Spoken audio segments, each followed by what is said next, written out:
আসসালামু আলাইকুম রহমতুল্লাহি ওবরকাতুহু। সম্মানিত দর্শক, নোবেল শান্তি পুরস্কারের অশান্তি এবং সেই অশান্তির আগুনে বাংলাদেশের টেকনাফ থেকে তেঁতুলিয়া পর্যন্ত জ্বলছে বহু সমস্যা। নোবেল দাদুর জমানাতে যে দুঃশাসন, যে অনিয়ম এবং যে অবিচার এবং অনাচার সারা বাংলাদেশে চালু হয়েছে, তার তেজ ক্রমশ বাড়ছে। আগুনের জ্বলন্ত চিতার যে উত্তাপ ক্রমশ বেড়েই চলছে। চুরি, ডাকাতি, রাহাজানি, ধর্ষণ, বিশেষ করে মাদ্রাসা ছাত্র এবং ছাত্রীদের উপর যে যৌন নির্যাতন, এটি অতীতের যে কোনো সময়ের চাইতে প্রলয়ঙ্কারী রূপ ধারণ করেছে। মানুষের অপরাধ করার মন এবং মানসিকতা যে কোন পর্যায়ে গিয়ে পৌঁছে গেছে।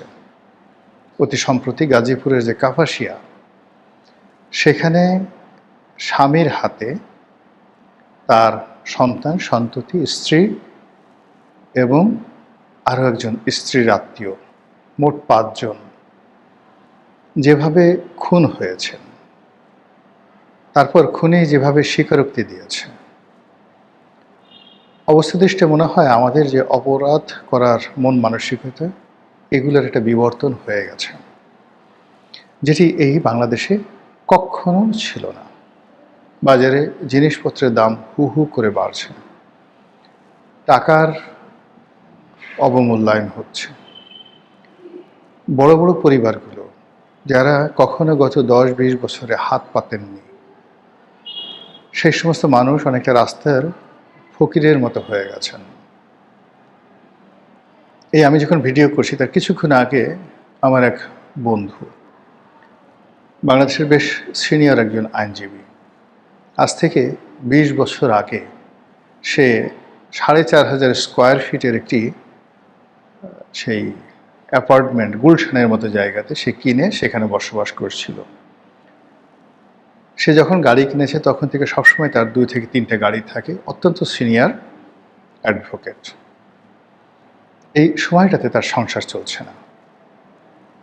তার এই যে একটা পুরনো অ্যাপার্টমেন্ট কেনার জন্য, মানে তার এই বর্তমান অ্যাপার্টমেন্ট যেটি আছে এটি বিক্রি করে সে কম মূল্যের একটি অ্যাপার্টমেন্ট কেনার জন্য একটি কোম্পানিকে টাকা দিয়েছে উত্তরাতে, গুলশান ছেড়ে সে উত্তরাতে যাবে।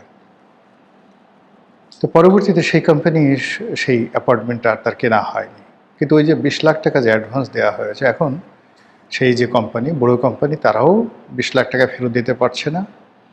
আর সেই যে ভদ্রলোক, সে তার নিজের অ্যাপার্টমেন্ট যেটা বিক্রি করতে চেয়েছিল সেটাও বিক্রি করতে পারছে না।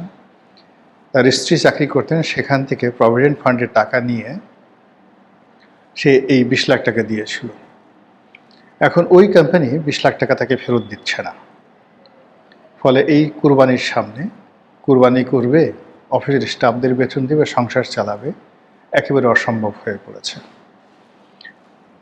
একটি ভদ্রলোকের যদি কান্না করার সুযোগ থাকতো তাহলে তিনি এই অর্থনৈতিক দুরবস্থার কারণে চিৎকার করে কাঁদতেন।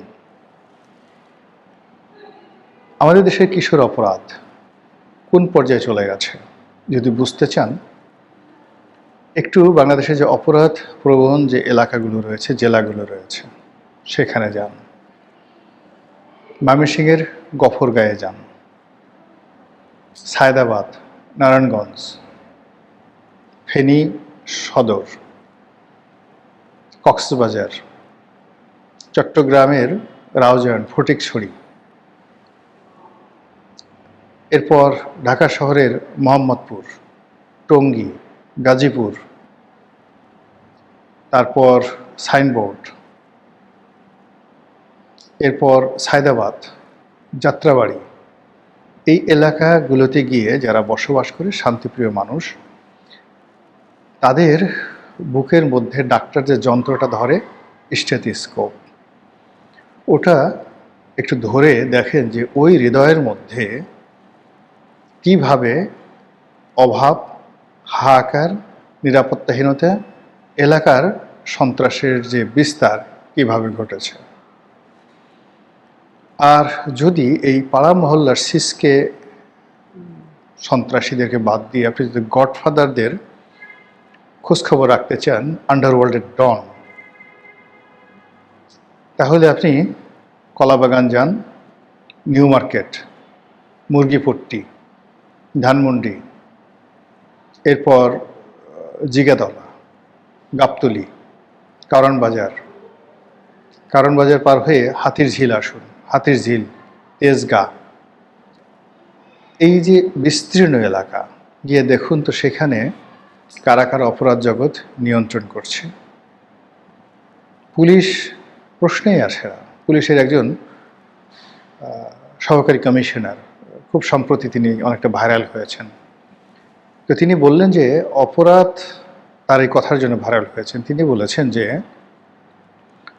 এই অপরাধ যারা করে তাদের ব্যাপারে সামাজিক যে সকল কানেক্টিভিটি রয়েছে এলাকার বা মহল্লার পাড়া মহল্লার যে মাস্তান না মুরব্বী জ্ঞানী গুণী বড় বড় লোক, তাদের কাছে যাই, কথা বলি, পরে খোঁজ নিয়ে দেখি এরাই এই সন্ত্রাসের এবং অপরাধের গডফাদার। এটা হলো রিয়ালিটি। আচ্ছা বলেন তো, আজ থেকে 18 মাস আগে, আজ থেকে 2 বছর আগে এই ধরনের কথাবার্তা কি আমরা কখনো শুনেছি? সারা বাংলাদেশে হামের আতঙ্কে সবাই থরথর করে কাঁপছে। এ যাবৎকালে 300 শিশু মারা গিয়েছে, লক্ষ লক্ষ শিশু হাম দ্বারা আক্রান্ত। যে সকল হাসপাতালে ধরুন 50 জনের ধারণ ক্ষমতা, সেখানে অন্যান্য রোগী বাদ মোর দ্যান 200-300 শুধুমাত্র হামের রোগী সেখানে ভর্তি হয়েছে, এবং এটি খুব দ্রুত বিস্তার লাভ করছে। এত দ্রুত বিস্তার লাভ করছে এটা বলার মতো নয়। যারা সঙ্গতিপূর্ণ পরিবার, যাদের পরিবারে নবজাতক আসবে, তাদের সবার মধ্যে এই হাম নিয়ে আতঙ্ক দেখা দিয়েছে। এই হামের টিকা দেওয়া হয়নি, কেনা হয়নি, এখানে ভাগ বাটোয়ারা হয়নি, এবং এই কাজের জন্য ইউনূস এবং তার সঙ্গী সাথী এবং তার যে সিন্ডিকেট রয়েছে, সারা বাংলাদেশের মানুষ তাদেরকে 14 গোষ্ঠী উদ্ধার করছে যে মানুষ এত অপরাধপ্রবণ, এত পাপিষ্ট, এত লোভী, এত নির্মম, এত নিষ্ঠুর হয় কি করে। নবজাতক শিশুদের হামের টিকা, এর থেকে ব্যবসা করতে হবে? এতটা নিচু, এতটা খারাপ, এতটা বাজে মানুষ এই বাংলাদেশে জন্ম নিয়েছে। মোহাম্মদী বেগ, মিরন, মানে মীর জাফরের ছেলে মিরন এবং মোহাম্মদী বেগ যে সিরাজউদ্দৌলাকে হত্যা করেছিল, আমরা মনে করি যে এরা ইতিহাসে নিষ্ঠুরতম ব্যক্তিত্ব, কিন্তু এবার হামিদ টিকার কেলেঙ্কারির সাথে যারা জড়িত, এদের কুকর্ম, এদের মন মানসিকতা, এত ইবলিস ফেল, ইবলিস আত্মহত্যা করবে এদের দেখলে। মিরন, মোহাম্মদী বেগকে যদি বলা হয় এরকম অপরাধ, 300 শিশুকে মেরে ফেলা হয়েছে, সঙ্গে সঙ্গে মিরন আত্মহত্যা করবে, মোহাম্মদী বেগ আত্মহত্যা করবে। এমনকি সীমার, যে ইমাম হুসেন রাদিয়াল্লাহু তাআলা আনহুর গলায় ছুরি চালিয়েছিল, সেই সীমার বিষ খেয়ে মরবে, গলায় দড়ি দিয়ে মরবে, যে আমার চেয়েও নিষ্ঠুর মানুষ পৃথিবীতে আছে। এবং এই বাংলায়, যে বাংলার শস্য শ্যামল প্রকৃতি, যে বাংলার কাদামাটি, যে বাংলার নরম প্রকৃতি, যে বাংলার মানে আতিথেয়তা, এই বাংলা এরকম কুলাঙ্গার জন্ম নিয়েছে যারা সেই 300 শিশুকে মেরে ফেলল। আমরা আইএমএ জাহিলিয়াতের কথা বলি, আরবে নারী শিশুদেরকে হত্যা করা হতো, জীবন্ত কবর দেওয়া হতো। আমি জানি না 300 শিশুকে তারা কখনো কবর দিয়েছে কিনা। যদি 300 শিশুকে কবর দিত, হয়তো আরবে নারী জাতি থাকতো না।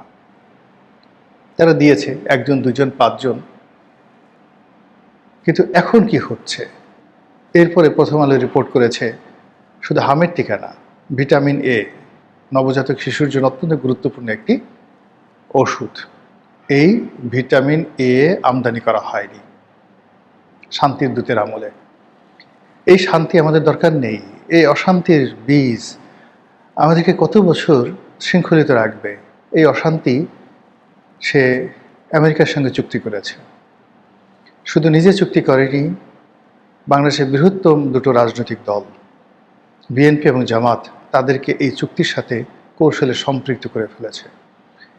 এমন একটা প্যাচের মধ্যে ফেলে দেওয়া হয়েছে বিএনপিকে এবং জামাতকে, তারা এই ব্যাপারে চিন্তা করার সময় পায়নি। ওই মুহূর্তে দ্য কনসিকুয়েন্স, দ্য সিচুয়েশন এমন একটা পরিস্থিতিতে নিয়ে যাওয়া হয়েছিল যে একটা শৃঙ্খলিত গোলামির জিঞ্জির একটি জাতিকে পরিয়ে দেওয়ার জন্য, তার হাতে পায়ে বেড়ি পড়ানোর জন্য এই যে নোবেল নামক বা শান্তি নামক যে অশান্তি আমাদের এই দেশকে যা কিছু করেছে, কিয়ামত পর্যন্ত অভিসম্পাদ তাদের জন্য, যে ঝামেলার মধ্যে আমরা পড়ে গেছি, এই ঝামেলা থেকে সহজে বের হওয়া যাবে না।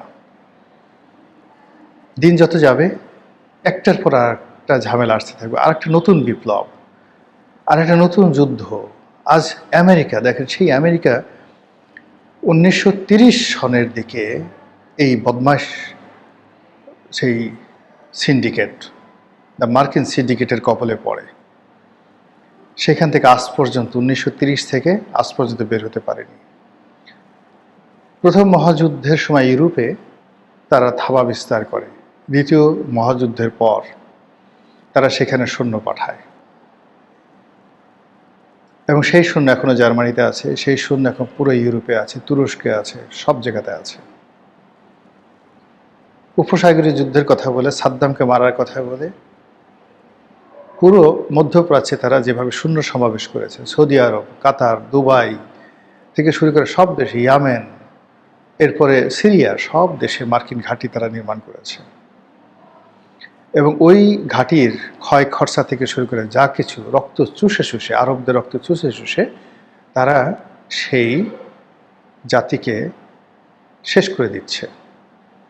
নিজেরা তেল বিক্রি করে, স্বর্ণ বিক্রি করে, মাটির নিচের মূল্যবান দ্রব্য সামগ্রী বিক্রি করে তারা নিয়ে যাচ্ছে, আর অন্যদিকে আরবদেরকে ভাতৃঘাতী সংঘর্ষে জড়িয়ে ওয়াশিংটনে বসে বসে তারা তুড়ি বাজাচ্ছে। একই সমস্যা আফগানিস্তান এবং পাকিস্তানের সাথে করেছে, একই সমস্যা পাকিস্তান এবং ভারতের সাথে করেছে, এবং বাংলাদেশকে কেন্দ্র করে ভারতের 7 সিস্টার, আমাদের পার্বত্য অঞ্চল এবং মায়ানমারের রোহিঙ্গা অঞ্চল, আরাকান, এই বিস্তীর্ণ অঞ্চলে অশান্তির সৃষ্টি করার জন্য শান্তির পায়রা তাদেরকে ছেড়ে দেওয়া হয়েছে আজ থেকে কত বছর আগে, 40 বছর আগে, 50 বছর আগে। কেউ কবি, কেউ সাহিত্যিক, কেউ সাংবাদিক, কেউ বুদ্ধিজীবী, কেউ অর্থনীতিবিদ, কিন্তু সবাই এই শান্তির পায়রার লেজ, পাখা, হাত, পা সব কিছু। আমাদের এই দেশকে, আমাদের এই মাতৃভূমিকে, আমাদের এই জাতিকে এরা অনেকটা ক্যান্সারের মতো শোষণ করছে।